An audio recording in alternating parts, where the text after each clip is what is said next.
Hi, good afternoon and good morning. This is Elizabeth Roaring with the National Sea Grant Program. I am the engagement lead for the National Sea Grant Office, and I am very excited to welcome you to the first NOAA Sea Grant Liaison webinar. We're going to be having a series of these over the next few months, and we encourage people to attend all or those about which they're interested. So just quickly, I wanted to say that our liaisons integrate NOAA research and end user needs by connecting Sea Grant network expertise with NOAA-funded science, products, and services.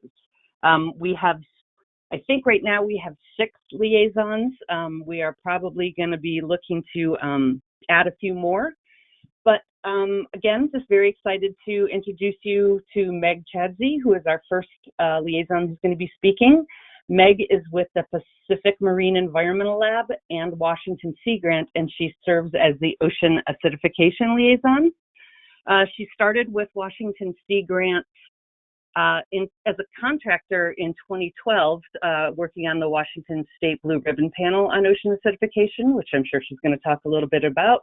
And then she was hired as the ocean acidification specialist and working with NOAA PMEL around 2013. So Meg has a bachelor's in genetics from Cornell and a PhD in microbiology from University of Washington. And again, very excited that Meg has agreed to host this webinar, and happy for everybody who's joined us.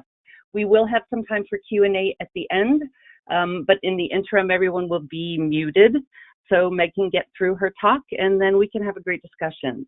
And with that, Meg, please take it away. All right, good morning, everyone. I am going to flip to the first slide, and here's a picture of me. Oh, wait, there we go. That's what I need to do. This isn't what I look like now, but I did grow up in Washington State on Puget Sound. I was always on the beach. Like many people, I think my first career aspirations were to be a marine biologist, and I stuck with that goal all the way into college, but then got kind of sidetracked by the amazing world of genetic engineering and microbial genetics, and that's what I ended up getting my graduate degree in at the University of Washington. But I was probably one child and about 5 or 6 years into a postdoc in molecular biology when I started to feel like many academic researchers do, that maybe there was something more out there for me, and I was ready for a change. And this is kind of my origin story, and I really can't ever get over kind of the serendipity of this moment, but I picked up an old copy of a New Yorker magazine that was lying around my parents' house. It was published in, I think, 2006, but I didn't read it until 2011. And inside this issue was a fantastic article by the science writer Elizabeth Kolbert, who was writing for the first time about ocean acidification. And it's literally the first time I ever heard about it, but I absolutely knew by the time I finished that article that was the thing that I wanted to devote my time to, and it would require a career change, but that I managed that. It's a long story. I'm not gonna go through all the twists and turns, but what really helped was I had always known about Washington Sea Grant. Their program office in Seattle had been very near my lab where I'd been working, and I knew some folks there. So I walked over one day and just proposed that if they would host a symposium for the public on ocean acidification, I would volunteer to put it together and run it. And that's what I did. It took almost a year. And my original concept of this OA symposium in Washington just grew and grew and grew, and turned out to be a pretty big event. There were over 100 people there, and it really helped to catalyze the first state level response to ocean acidification. And galvanized by the alarming reports from regional shellfish growers and scientists, and perhaps nudged by the inspiring calls to action that came out of that OA symposium that Washington Sea Grant hosted, our then governor, Christine Gregoire, and she's pictured here. Not sure if I can, there, all right. This is Christine Gregoire. She took action and she established the groundbreaking Washington State Blue Ribbon Panel on Ocean Acidification, which brought together the leading scientists, shellfish growers, tribal governments, state policymakers, nonprofit organizations, and others to really apply themselves for almost a year to understanding the problem in our state and making recommendations that the state could then follow to address the problem in our region. So I got my big break right after the Blue Ribbon Panel released its final report, and here is Governor Gregoire signing an executive order committing the state to take action. Washington Sea Grant contracted me, this is me over on the side here, to staff this panel for the year. And then after the report was released, they hired me as Washington Sea Grant's, and maybe the whole Sea Grant program's first ever ocean acidification specialist. And I just want to note that specialist is what a lot of us at Washington Sea Grant call ourselves. We're all considered marine advisory staff, and it's probably the same as extension, but I tell you, in 6 years of working for Sea Grant, I'm still not totally clear on whether there's a difference, but I'm an ocean acidification specialist. All right. My goal at Washington Sea Grant is to support efforts to understand, communicate, and address ocean acidification, and also to foster collaborations across NOAA, Sea Grant, and the broader ocean acidification community in support of these activities. And I'm really lucky to be here in Seattle because there's such a strong ocean acidification community here already, with the academic labs, government-funded labs outside of NOAA, Northwest Fisheries Science Center, the Western Regional Science Center. There's just a lot going on here, so there's no shortage of connections to make and people to work with. But when I started at Washington Sea Grant, it was a new role, and so I was given some pretty substantial freedom to define the scope of my role. And you don't need to tell me that twice. I will literally try anything to support our mission of research, outreach, and education. So here's my first ever ocean acidification button, a very important local politician who helped to write the 4M Act, which created federal funding for ocean acidification. He once told me that people will look at a square button longer than they'll look at a round button. So I made square pteropod buttons right at the beginning of my time at Sea Grant. Here is a more recent picture of me taking a bite out of locally grown sugar kelp. I'm going to talk more about that later, but there is a connection between kelp and acidification for sure. And of course, this is some of the most enjoyable part of my work over here is getting time out to go work with students and help teach them about it. So my next slide. This is NOAA Pacific Marine Environmental Laboratory. Actually, this whole campus here, which is on Lake Washington, inland from Puget Sound, but on the water nonetheless. This whole campus is NOAA's Western Regional Center, and PMEL is just one of those 3 big buildings that you see there. For over 40 years, PMEL, which is the Pacific Marine Environmental Lab, has been making critical observations and conducting groundbreaking research to advance our knowledge of the global ocean and its interactions with the Earth, atmosphere, ecosystems, and climate.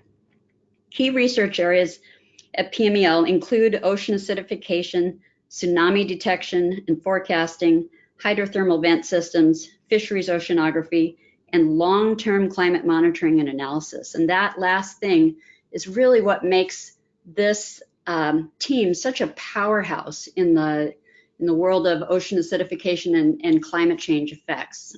They've been just following this process since the beginning, and some of the world experts, truly great scientists, are there, and it's a privilege to be able to work with them.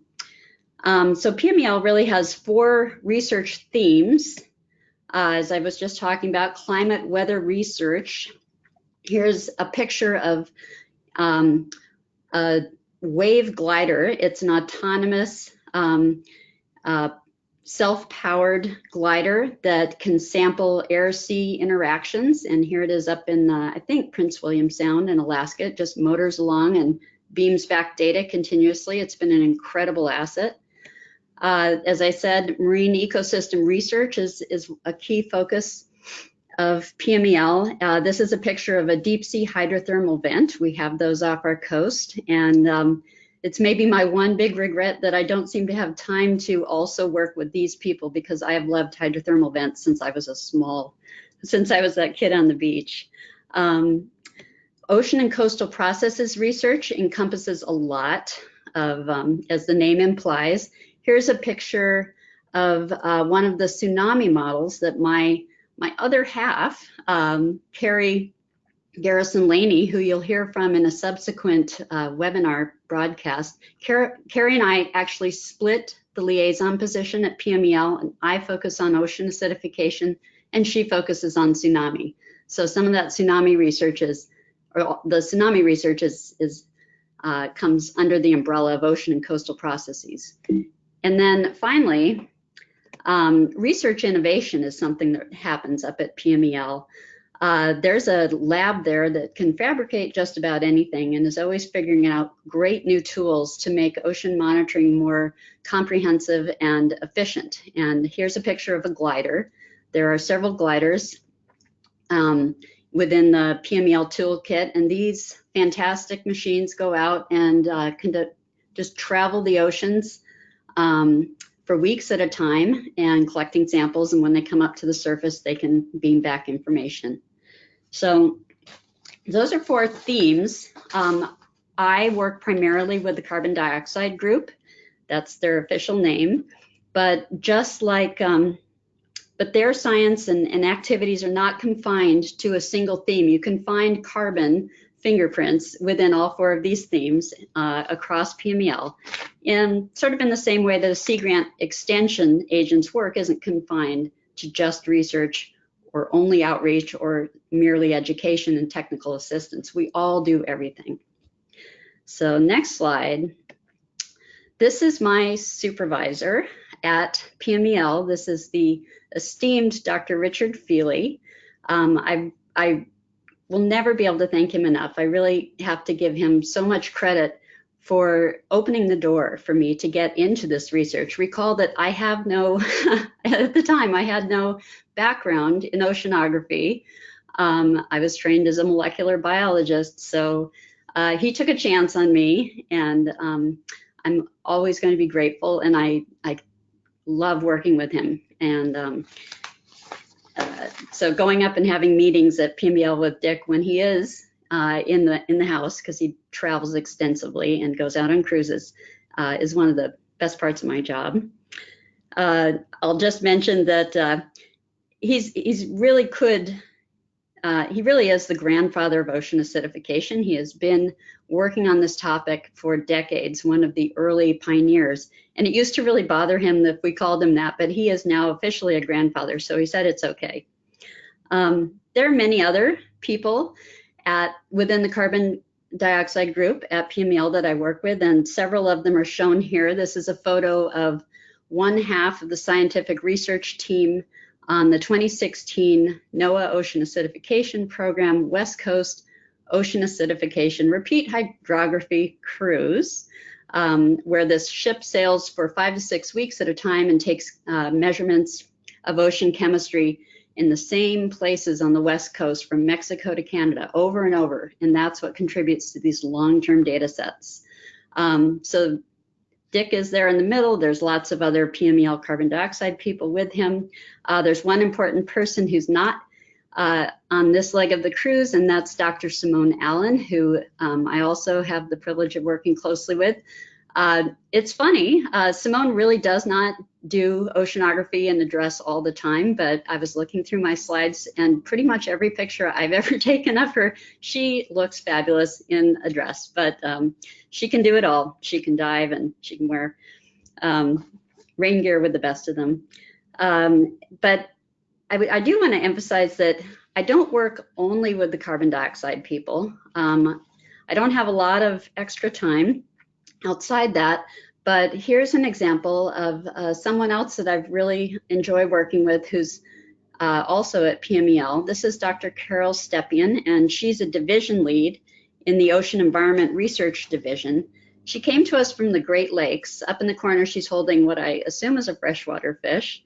And she's a genomics expert who's been developing novel environmental DNA-based methods for monitoring the impact of ocean change on marine populations. And I enjoy collaborating with her. She's new to town. She's from the Great Lakes. So Carol and I talk a lot about what sorts of science is happening in the Pacific Northwest that would benefit from her expertise. And then we go forge some new partnerships.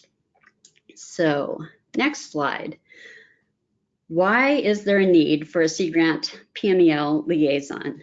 I'm going to quote here from some language in a document that sort of describes the whole Sea Grant liaison concept. It says, Sea Grant liaisons will facilitate integration and partnerships of NOAA research and end user needs by providing engagement among NOAA's federally funded research labs, centers, or programs, and the Sea Grant network.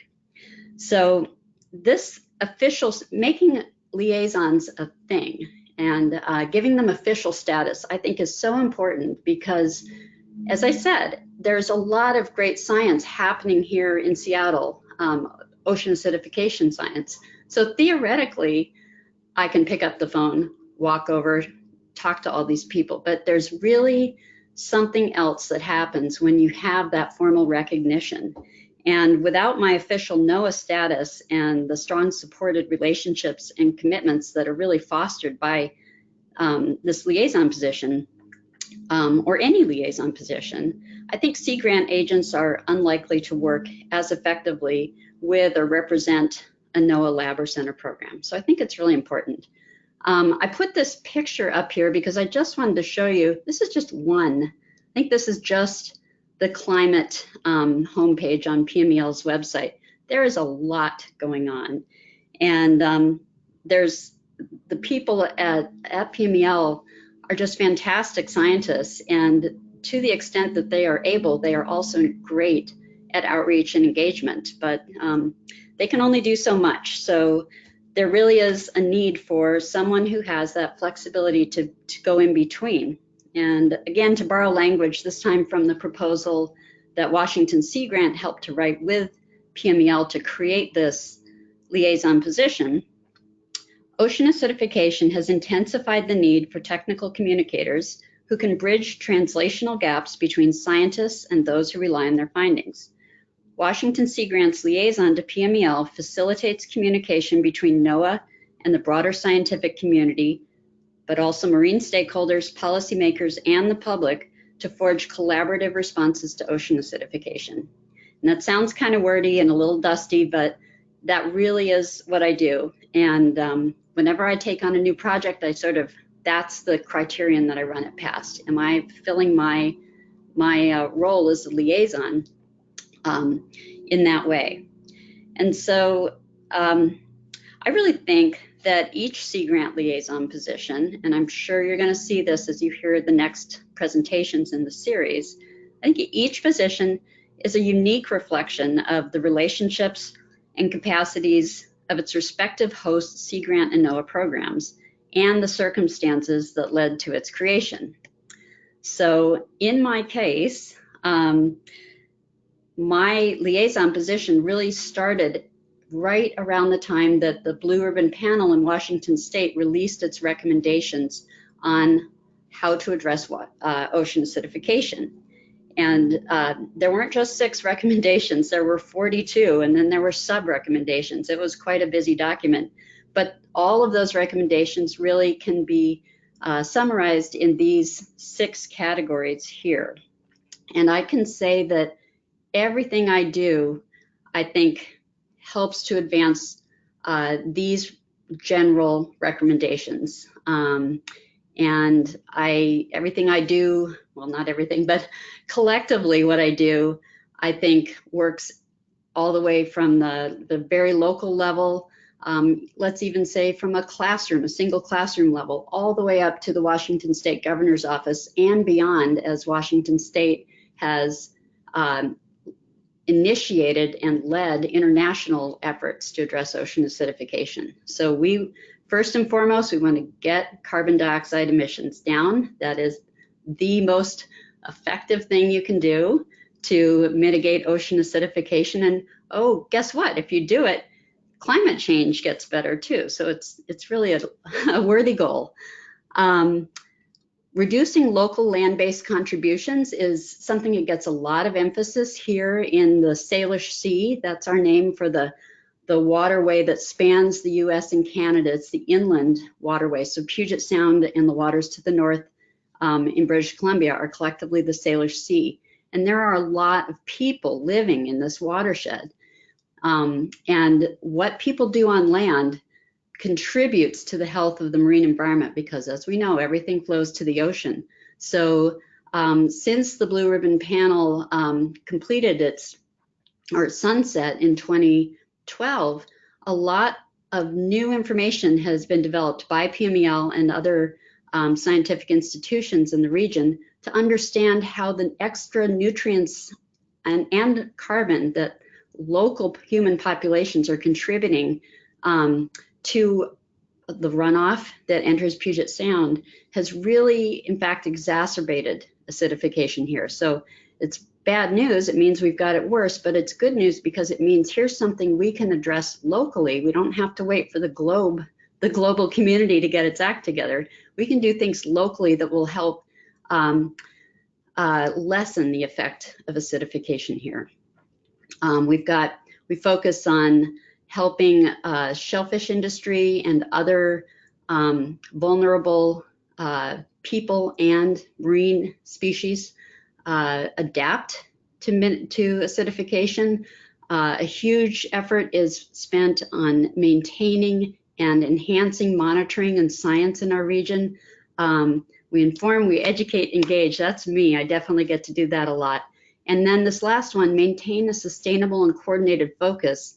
The Blue Ribbon Panel sunset in 2012, but almost right away, the Blue Ribbon Panel 2.0 sort of rose from the ashes, phoenix-like. And I'm going to talk about that later. It's called MRAC, or the Marine Resource Advisory Council. And they're really just here to keep the focus on OA. And it's also a governor-led process, and Washington Sea Grant has also been involved in that continuously. Okay, next slide. Now, I shared at the beginning of this talk that I joined Washington Sea Grant at the conclusion of the 10-month Blue Ribbon Panel process, and I'd been one of the staff to help make that whole process happen. And then I was pretty quickly hired. I guess I demonstrated my worth and also that ocean acidification was not going away. So Washington Sea Grant created the OA specialist position and hired me. And I have to assume that the liaison arrangement with NOAA PMEL was already in the works when I joined. There was a tsunami specialist already at Washington Sea Grant, and I think that the discussion had already begun about creating a liaison to help carry out tsunami information from PMEL to stakeholders. And it just made sense to them to create a two-headed monster, tsunami and OA, and call that the position, the liaison. And so, you know, my first month at Sea Grant, they said, oh, and you're going to be a liaison to PMEL. And I said, cool, because I didn't even really question it. It just made so much sense to me. I'd spent the past year working very closely with Dr. Feely on the Sea Grant OA Symposium and the Blue Ribbon Panel, and I really couldn't imagine not working with him. So this picture was taken pretty early in my tenure as the liaison, and some of you may recognize the person in the background. I was completely starstruck on this day for 3 reasons. I'm here with one of my favorite OA scientists, Dick Feely. I am touching one of those way cool gliders that PMEL helps to develop that goes out and measures carbon chemistry. And then standing behind me is Jacques Cousteau's grandson, Philippe Cousteau Jr., who I can't say I've always had a lifelong crush on him. He's much younger than I am, but I definitely have had a crush on the entire Cousteau family. So that was a thrilling day for me, for sure. Now let me see. Now that I'm several years into my role as liaison, I definitely understand a lot better how things work and how the position came to be and how it's meant to function. I worked with the Sea Grant National Program Office, all of the liaisons did, to help define the liaison role. This was part of a 2015-2016 process where the Sea Grant Office really took a close look to see, can we defend these liaison positions? Are they doing what they should do? And I want to thank Elizabeth for leading her leadership during that process.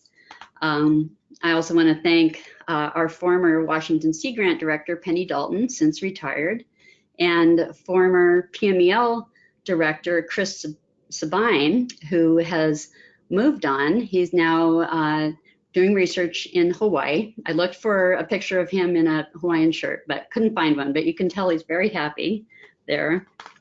I also want to thank Kate Lytle, our assistant director, who has also been instrumental in shepherding, keeping the PMEL Washington Sea Grant liaison position healthy and supported over the years. And finally, my two fellow liaisons. This is Carrie. You'll be hearing from her soon. She's the tsunami half of the position, and there she is in the mud looking for probably tsunami evidence from hundreds of years ago. And finally, my colleague at Sea Grant, Melissa Poe, who until recently was also a liaison to the NOAA Northwest Fisheries Science Center. She's here gathering wild seaweeds. She's our social scientist with great knowledge of traditional uses of native foods. So I just wanted to thank everybody who has contributed to sort of the vision for the liaison role. But again, I want to say that my take home through this sort of assessment process is that each liaison position is very unique, and probably it's very difficult for the National Sea Grant Program to come up with a one-size-fits-all template for liaisons. And I hope that they will, I believe that, they appreciate that and will look at each liaison position, current and future, as its own special thing. So now just a little bit of boring details about how our PMEL position works. 0.5 FTE of my job is working as liaison. I do have additional FTE with Washington Sea Grant doing other things. So that half of my job, the cost is split equally by Washington Sea Grant, the National Sea Grant Program Office, and PMEL. The remainder of what pays for my work at Sea Grant is Washington Sea Grant Omnibus and external grant funding. And sometimes, rarely really, a project that I'm doing is quite clearly just pure Washington Sea Grant work or pure support for PMEL. But usually what I'm doing is in this gray area. It's also quite flexible in my case, how I spend my time. Sometimes I'm able to focus 100% of my energy for some period of time on a PMEL project. An example of that would be in 2016 when I did my first and only blog for about 6 weeks while that West Coast cruise took place. So every day we were posting blogs from sea, posts from sea to shore. I stayed home, but lived vicariously through all the scientists on board. And I don't think I put my head in that project, and I don't think I came out for 2 months. And other times, weeks can go by between direct communications with my PMEL colleagues. So it's really sort of, it's not an everyday, a little mix of both. It can, it can vacillate. So I have said that each Sea Grant position is a unique reflection of the circumstances that led to its creation. And in my case, the PMEL OA liaison position really has been profoundly shaped by Washington's leadership on ocean acidification. So this slide just has some historical highlights. The Blue Ribbon Panel, Sunset, delivered its recommendations in 2012. Almost right away, the Washington State Legislature directed money to create a Center for Ocean Acidification at the University of Washington, right across the street from Sea Grant. So that's a partnership that really supports OA science and engagement in our state. As I said, the Marine Resources Advisory Council, or MRAC, was also created shortly after. It's a new Blue Ribbon Panel, and we just keep meeting regularly and helping to steer OA science and policy in Washington State and beyond. And as you can see, this formal recognition, the process of the Blue Ribbon Panel has resulted in dedicated state resources being funneled to ocean acidification, and that's been incredibly important. So both Washington Sea Grant and NOAA PMEL have been key players in the evolution of OA science and policy in Washington State since OA was first recognized as a threat on the West Coast.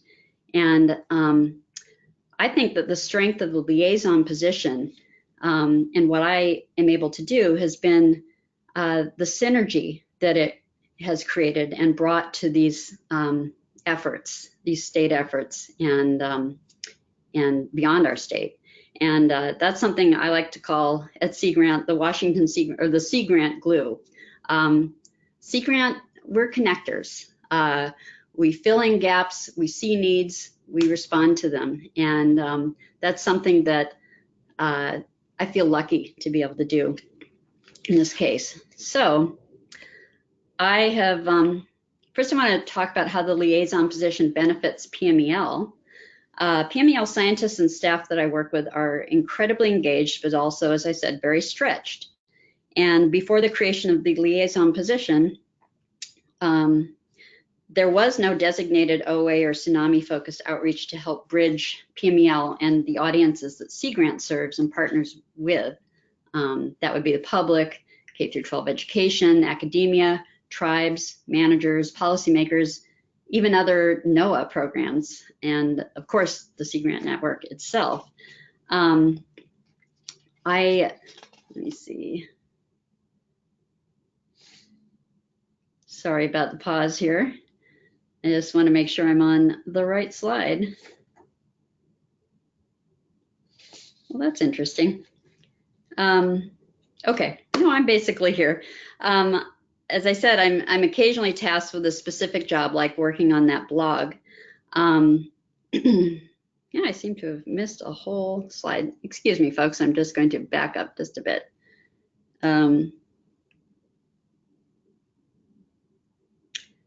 Okay. As I said, I'm occasionally tasked to work by my PMEL supervisors to work on a specific job and working with the Marine Resources Advisory Council to continue to develop recommendations. Here's the slide. For example, this 2017 update to the original Blue Ribbon Panel recommendations. That's when I feel like I'm working 100% purely for PMEL. But in other parts of my specialist position, of my liaison position with PMEL, I've also had a lot of freedom to interpret the liaison role as makes sense to me. And so, for example, a lot of funding for PMEL's carbon dioxide group comes from the NOAA Ocean Acidification Program. And so therefore, assisting OA program efforts that directly or indirectly benefit PMEL seems appropriate to me. And I want to acknowledge Becky Briggs, who's a Sea Grant Regional Program Officer and National Research Coordinator, but who also works closely with the NOAA OA program to facilitate Sea Grant and OAP partnership opportunities. So we've had a good rapport over the years. She keeps me informed about ways that Sea Grant program and the network is thinking about OA, and ways that NOAA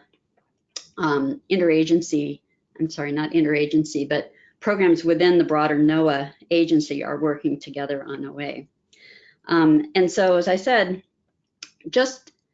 if I just think about how can I support the OA program in a way that benefits or fulfills my liaison's mission, here's one example, a webinar series that I helped to start with the OA program called Source, specifically tailored for teachers and informal educators and communicators to keep them abreast of current OA science and communication techniques.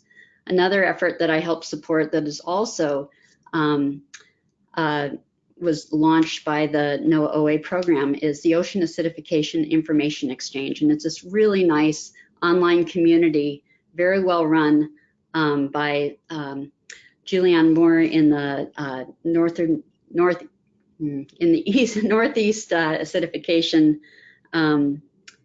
I'm not going to get the acronym right, but she works out east and she manages the information exchange. But we work together on that, and I do that through the auspices of the OA program. I also, for example, facilitated a 2017 OA program PI meeting when it was held in Seattle at PMEL. And I also feel connected to the broader NOAA community through my liaison role. And I've served on NOAA review panels. I support NOAA Office of Education efforts. I work with NOAA IUS branches, that's the Integrated Ocean Observing System. For example, the Alaska Ocean Acidification Network is one of those partners. And I continue to work with the NOAA Olympic Coast National Marine Sanctuary on several projects. So, big breath. I've spent a lot of time telling you how the liaison role benefits PMEL, but I'm aware that this webinar series is hosted by the National Sea Grant Program for Sea Grant audiences, and so you're probably also interested in how this liaison position benefits Washington Sea Grant and the broader Sea Grant network.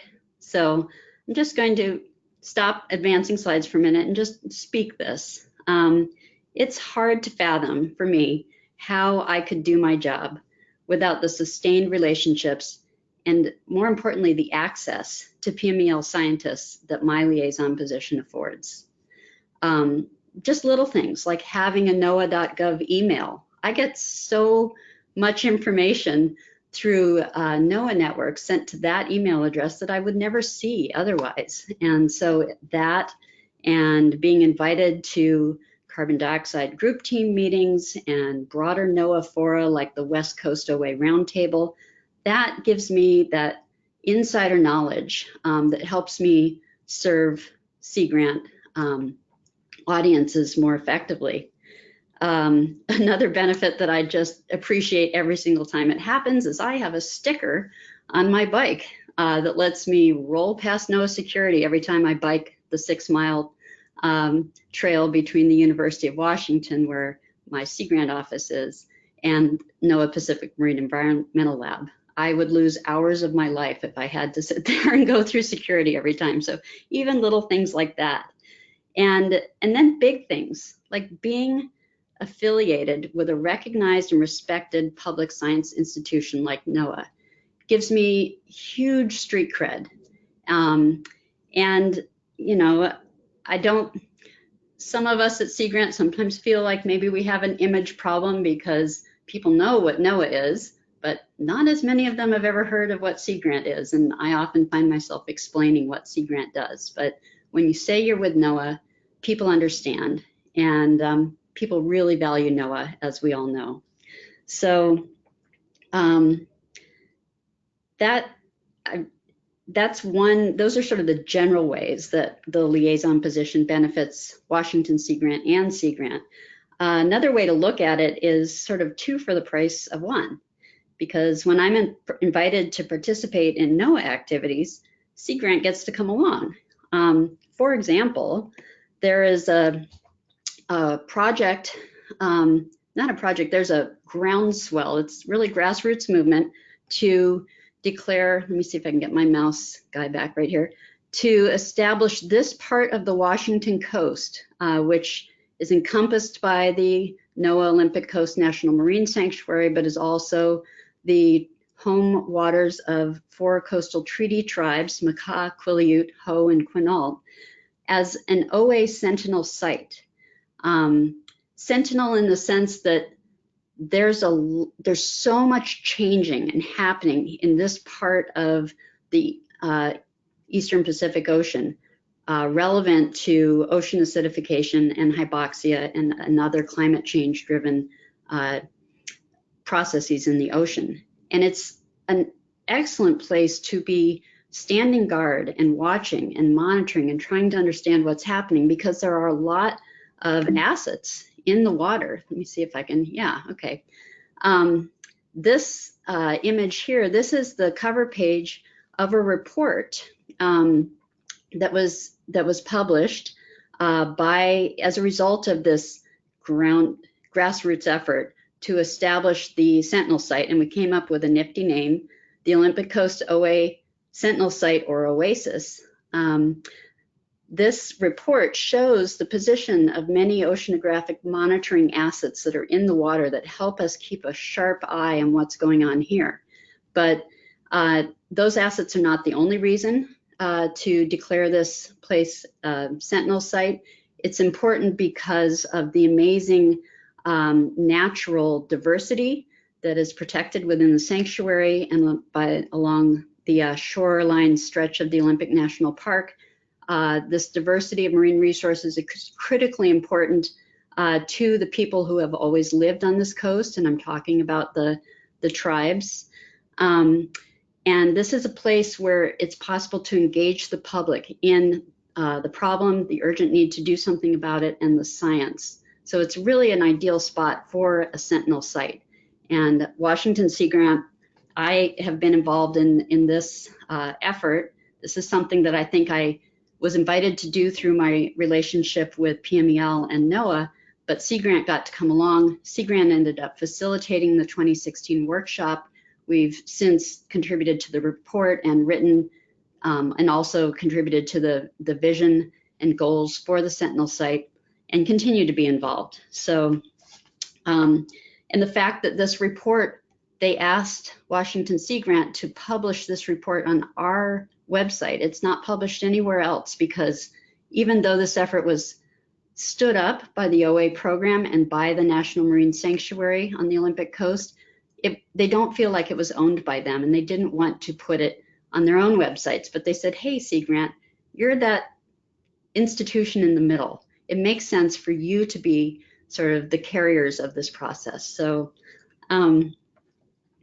I question whether or not Sea Grant would have been involved in this process if not for my liaison role. So that's an example of how Sea Grant gets to come along and get involved in some important things.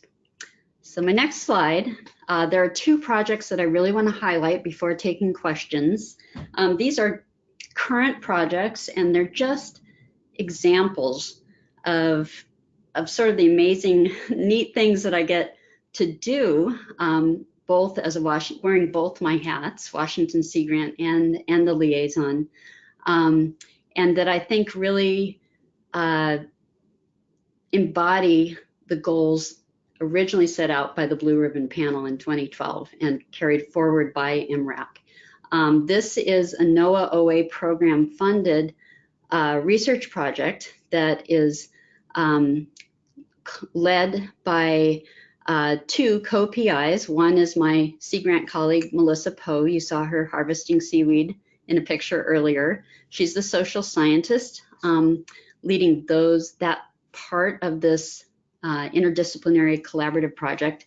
And the other co-PI is Jan Newton, with also at the University of Washington in the Applied Physics Lab. And this project, which is really groundbreaking, is a hybrid social science, oceanographic science look at what's happening on the Olympic coast, that area that I just showed you in the last slide, and what are the ecological ramifications of ocean change. How can we predict what ocean change will bring us in the future? And then most importantly, what will be the impact on human well-being as a result of those impacts to marine resources. So this is a very collaborative project. There are PIs from each of those 4 coastal treaty tribes working in the projects, and the needs of those tribal communities on the coast are really centered. They are the driving force behind this research. And the partners at PMEL are involved in this project, working with APL and other academic institutions. They are gathering together all existing ocean acidification, oceanographic science, both biological and chemical and physical, and sort of doing what the Blue Ribbon panel did 5 or 6 years ago, which is just, what do we know? Lay it all out on the table. And then the new research that's being led by Melissa Poe is social science research in partnership with the coastal communities to identify how they prioritize those marine resources, and if in places where we can identify future impacts to those marine resources, what are their options for adapting, withstanding those changes. Many of those marine resources are not just food and income to these coastal communities. They are in many ways the basis for their entire way of life. So it's not as easy as substituting a different type of food that you could buy at the grocery store. You can't, as someone once said, give thanks over a can of Spam. I'm sorry I can't attribute that quote, but I've heard it often. So that's one of the projects that I'm involved with PMEL partners and led by Washington Sea Grant. This is the other one. This is a privately funded investigation in Hood Canal, which is in the Salish Sea, to try to understand whether or not intensive cultivation of native kelp species, in this case sugar kelp, can mitigate ocean acidification by drawing down, as kelp, it's a very fast-growing marine algae, and as it grows, just like any other plant on land or in the water, it pulls carbon dioxide out of its environment and creates oxygen. We're interested in what drawing down carbon dioxide in a very hyperlocal way, like literally within the Kelp Farm, does to the seawater chemistry. Can we detect an improvement from an ocean acidification standpoint in seawater chemistry within the Kelp Farm as opposed to a control site outside the farm? And more importantly, can we see that OA vulnerable species like clams and oysters and pteropods are healthier, survive the corrosive conditions better when they're in the proximity of rapidly growing kelp? So I wish I could tell you how this experiment has worked out. The field seasons were 2017, 2018, but the oceanographers are still crunching those numbers and analyzing the data. Our report is due to our original funder, the Paul Allen Family Foundation, at the end of this year. So stay tuned, folks. But let me see. This is a bit of artwork that was done by a master's student at the University of Washington, Zoe Van Duivenbode, and graciously given to me to help me talk about this topic. And I love the way she's showing how carbon dioxide that humans have put in the atmosphere readily dissolves into the seawater and where it can drive ocean acidification. But through the power of kelp can absorb that carbon dioxide, convert it into biomass, and draw down local levels. My role, well, okay, I'll just keep showing you pictures because I'm sure you want to know. This is what the farm looked like when it was in the water. We had 2 winter field seasons. It looks very similar to a commercial kelp farm. It had a few extra science buoys. These have all the instruments for measuring seawater chemistry, but the kelp is grown from lines under about 3 meters down in the water that are suspended by these buoys and anchored below. Here's what it looks like underneath, artist's drawing. You can see that, as we like to say, growing kelp creates habitat for marine species, fish, and also plankton. And it's our hope that vulnerable species like these pteropods here with their aragonite shells that dissolve as seawater becomes more corrosive will find kelp, the kelp farm environment more hospitable. All right, I'm getting very close to the end here. I just want to say my role, let me see if I've gone far enough. Yeah, my role on this project since the beginning has been both outreach and engagement, and also trying to develop or explore potential uses for farmed kelp. Unlike other parts of the country, Washington State doesn't really have a commercial kelp aquaculture industry yet, and our state is not quite, our state will need some coaxing to get there. But nevertheless, through this project, we grew a huge amount of kelp, and I needed to come up with good, useful things to do with it. This picture here is how we solved our problem after our first growing season. We partnered with a local organic farmer to deliver 14,000 pounds of harvested sugar kelp to their farm on an island in Puget Sound. And we were so incredibly lucky that this farmer, this is Farmer Eli here, this is the nice dump truck man who delivered it to their farm. But Eli is also a PhD estuarine ecologist and a lecturer at the UW with expertise in sustainable agriculture and regenerative agriculture. And there could not have been a better person to partner with to work with this harvested kelp, because they were able to set up experiments to look and see how the kelp could be integrated into the soil on the farm to improve productivity. And we're starting to get results back now that look at, you know, in a very quantifiable way, how that kelp contributed to productivity on that farm. I've also established a collaboration with a researcher who can, just like Midas, turn wet kelp into biofuel. And those experiments are just starting up now. Of course, sugar kelp is an edible kelp, and I also formed partnerships with the local culinary community. This is a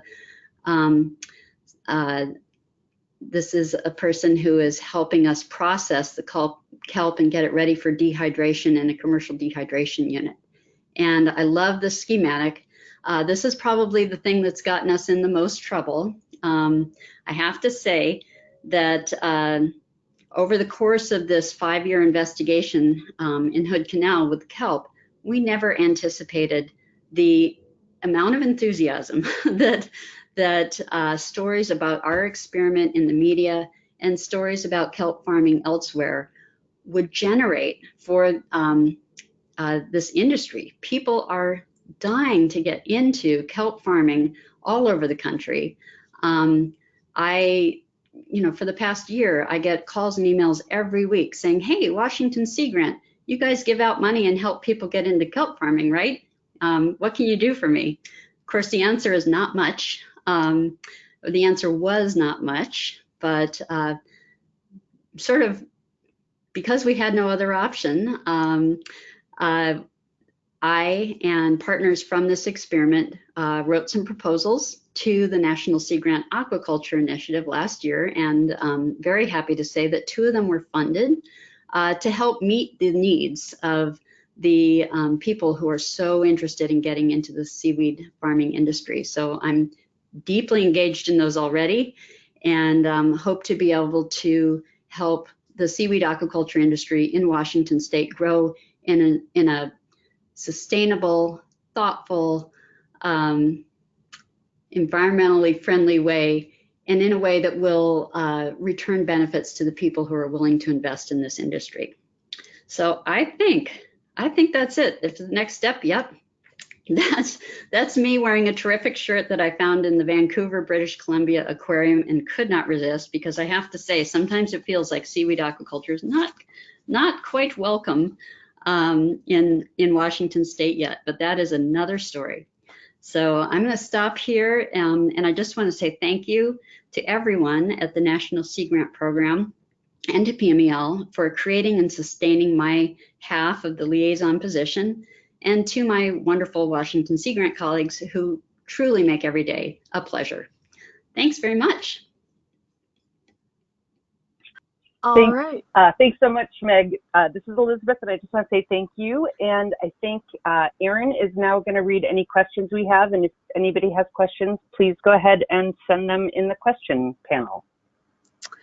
Yes, and I am not seeing any online questions yet, but we'll give it a minute and see if anyone has anything they'd like to ask.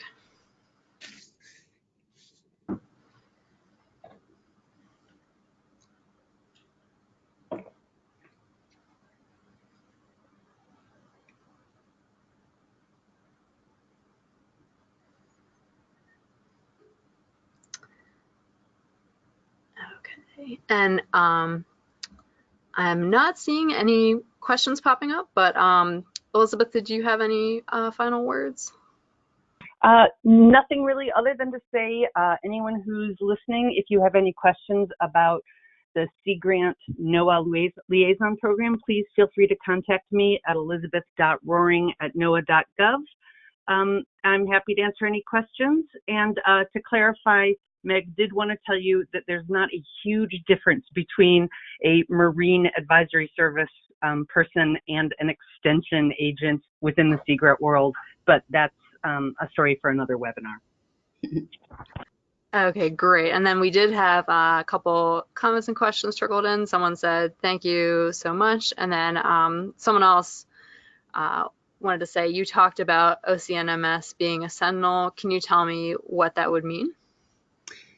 Yeah, I can tell you where the process is at right now. The workshop to sort of vision, just talk about the idea and decide, you know, is this something that's right?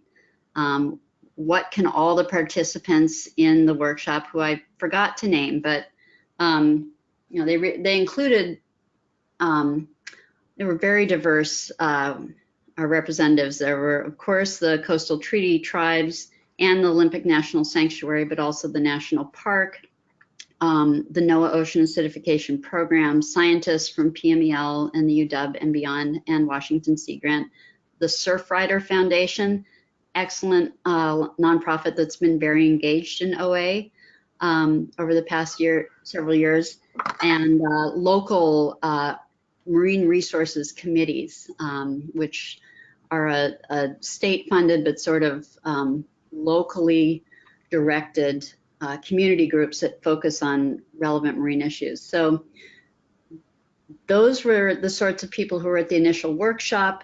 We came up with sort of broad recommendations, and then in the intervening time, we've kind of honed those down through a smaller work group process into a vision statement, and also kind of imagined what the steering committee would look like and named the sorts of people and entities who should be involved in that steering committee. So it's still very intentionally a non-owned roundtable sort of effort. But at some point, somebody probably has to commit some money. So that's the way things work. So I think a recommendation has now come from the Science Advisory Council of the Olympic National Coast Marine Sanctuary to the National Marine Sanctuary Program, the office, to formally establish this as a Sentinel site. And hopefully what that would do would be similar to the way MRAC, that Blue Ribbon Panel 2.0 program, works in Washington to focus attention on OA throughout the state. This Oasis Sentinel site would focus science and communication and engagement efforts and community efforts on this particular part of the coast, which is so special and so vulnerable to ocean acidification, and create such an opportunity to tell the story to the broader public about OA and its impacts. So, as I said, maybe we can make this happen without any formal, without any money, even if all we get is a formal recognition, but maybe someone will figure out a way to fund this, and then I can imagine that steering committee that that will be established sort of watching over both in-kind investments and financial investments to make sure that the science that's being done in that area and the way that science is being shared with stakeholders and other audiences is consistent with what the 2016 workshop envisioned. So I think that's sort of what's meant to happen. Good question. Okay, great. And this is Elizabeth. I just want to add also that if you were to go to sanctuaries.noaa.gov and search for Sentinel Site programs, you can find out more information on what it means to be a Sentinel site within the sanctuaries. All right, and so we're about time, but we have one last comment I'll read. Lauren from Hamma Oysters wanted to say, thank you for all your work. I have tasted that sugar kelp, both fresh and dried and smoked, and it's delicious. I was just down at Hamma Oysters with a NOAA PMEL videographer a week ago. We're filming a little bit of kelp farming propaganda, and we were having a wonderful time doing it. We were showing people how delicious kelp can be. So thanks, Lauren, for that shout out. And I look forward to sharing more kelp in the future with Hamma. Okay, well, that's it for today, but the audience should also know there's going to be more information forthcoming on the next webinar in this series as well. So thank you, Meg, for a great presentation. Great, it's been a pleasure. Thanks, Meg. All right, thanks, bye.